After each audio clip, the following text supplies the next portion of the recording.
Hello guys, welcome to today's Topic TV. Narito tayo ngayon sa Divisoria, isang pamosong palengke na matagal nang pinagmumultuhan ng basura at iligal na pagtitinda. Pero tingnan nyo ito ngayon, malinis, maayos at ligtas. Sa unang araw pa lang ng kanyang bagong termino bilang mayor ng Maynila nitong June 30, 2025, pinangunahan ni Mayor Isko Moreno Domagoso ang malakihang pagpapaliguan sa Divisoria gamit ang water trucks at garbage collecting teams.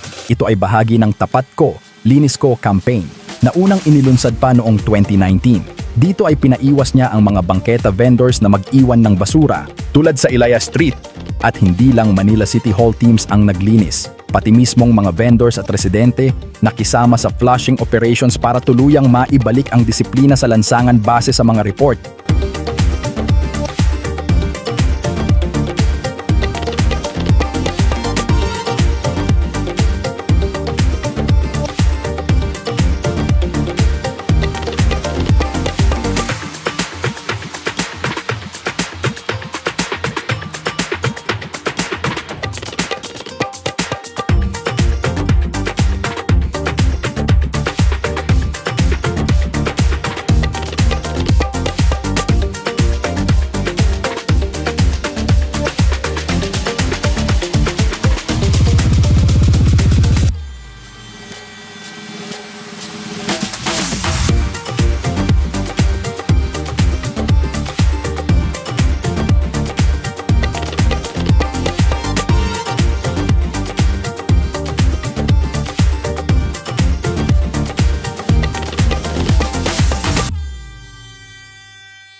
Mukhang matagumpay ito, malinis na kalsada, maayos na trapiko at mas ligtas na paligid. Pero ang hamon ay paano natin mapapanatili ito? Kayo, anong masasabi nyo? Mahusay ba ang programang ito ni Mayor Isko para sa tunay na pagbabago?